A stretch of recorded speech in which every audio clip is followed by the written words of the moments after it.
most of us would say we have a hard time. It's a struggle visualizing how to fill out a well-designed room. So where once we might have pinned swatches and catalog tear-outs to a cork board, today the electronic design board is how you visualize your space.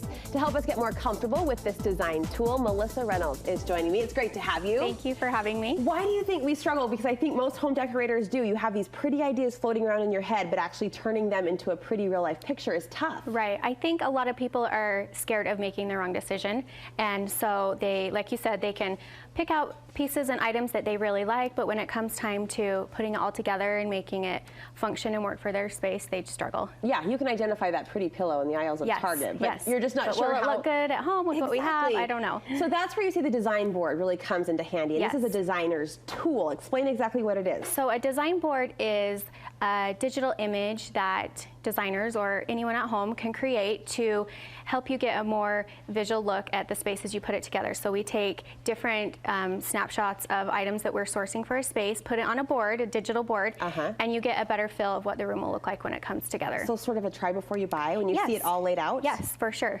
And you say even the at-home decorator can put one of these together? Yes, you can. So I make mine on Photoshop. If you're great with Photoshop, you can play around and make them, but you can also do a more beginner's angle, and there's a way on PowerPoint that you can make them. PowerPoint has a feature that you can snapshot anything that you see on a website. So it's kind of like taking a screenshot on your phone. Okay. You can take a screenshot of any image on a website and it will immediately bring it to this board, a slide on PowerPoint, and you can mix and match different things and see how if you like them together. Cool, very cool. You today are going to help us bring that design board to life. We're going to see actually the concepts laid out on the board, and then you'll show us what they look like in a real room. So we're starting here with a staple, you say, to any design board, and that is statement lighting. Yes, so this is one of our design boards that we have designed. Statement lighting is probably my favorite thing to source.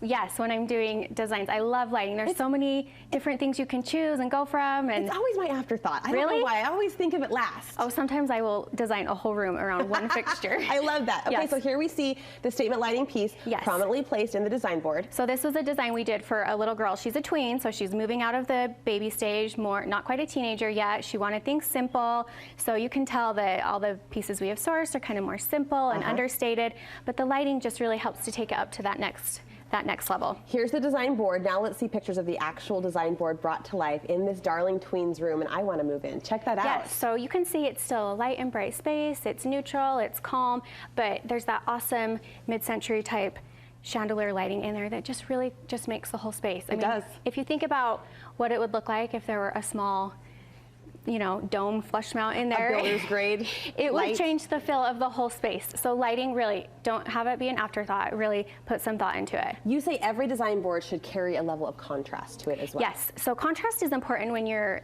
designing or decorating your space because it helps to balance out your room. So if you think about if you walked into a space that was kind of all the same colors, everything was all the same tones, you kind of just, your eyes glaze over, you don't really know what to focus on. So contrast is important because it gives you that balance. So here's a nursery.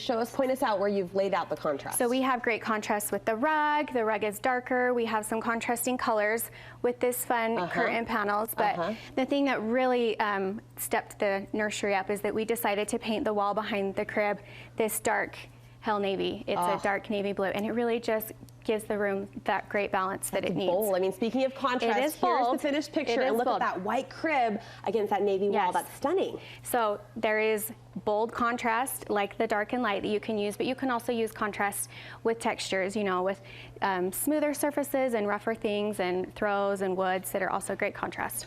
We always hear that a room should carry personality. It should have that personal nature. Can you play that and plan that out on a design board? Absolutely. So at the end of the day, your home is your home, and it should reflect who you are and your history and your story, because everybody has one. Everybody has things that mean something to them. This is a design we did of an office that was actually in my own house, and I decided to do a gallery wall, and gallery walls are perfect ways to bring in some personality because you can play around with them so much.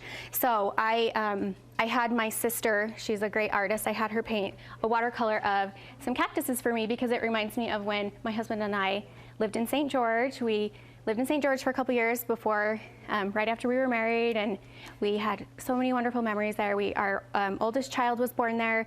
So see, I would see that and think, oh, that's a beautiful painting. That's a beautiful piece of art. But to you, it means something to me. Yeah, that has a layer of meaning. And that's okay. It doesn't have to necessarily mean something to somebody else. But I love that's that. It's your home. It should be special to you, and bringing in personal touches like that is what makes it special to you. Let's bring this design board to life and see those personal touches in the actual room. There's the results. So this is the office, and it's just, again, another simple neutral space, but the pictures on the walls, you know, you can see the watercolor up there. Whenever I work in there and go in there, I smile and it makes me happy. Oh, talk about a room of inspiration, and there is that personal stroke. You can see that character right there displayed on the wall. Yes. Now you hit on a buzzword in the design world a little bit earlier. You said texture. Texture. Texture is so important. Yes. Do we want to play that up on our design boards as well? Yes, for sure. And texture, you hear it, like you said, you hear about it all the time. Texture, but it's so important because it gives your space dimension and richness, and that's what you need. You kind of like with the contrast, you don't want it to seem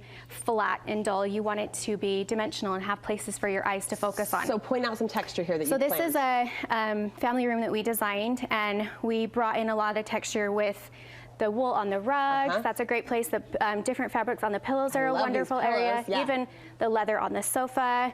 We've got the woven basket, which brings in great texture. Wood accents are a wonderful way to bring that in.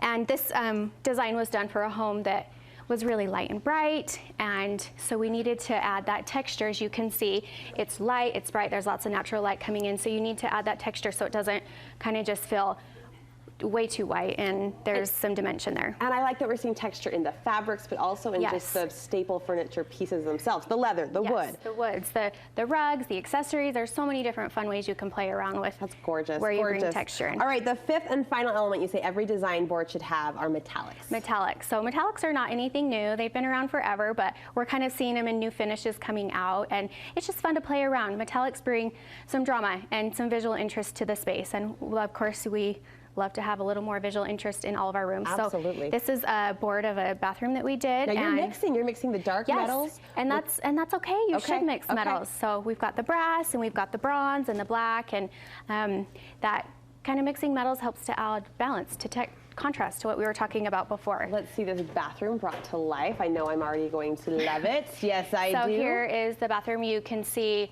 angles of, so you can see we've got nickel finishes on the hardware.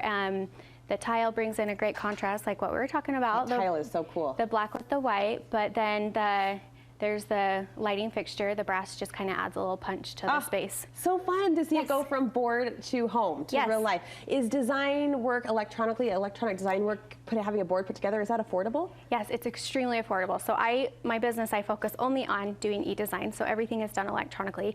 And I've been in the industry for years, and I've been doing e-designs for years, and I've just found that there's such a need for this part of interior design, because a lot of people would love to have the expertise of a designer and would love to have someone help them bring their space together, but maybe don't necessarily want the price tag that traditionally comes with full service design. So this is a great middle of the road option for people who would like to take advantage. Have that design eye, then you can move forward and execute it on your own budget. Where can we find more of your work? We are at brasshouseinteriors.com or on Instagram at brasshouseinteriors. This was a fun learn along. So thank you so much. Thanks for having me. Great to have you.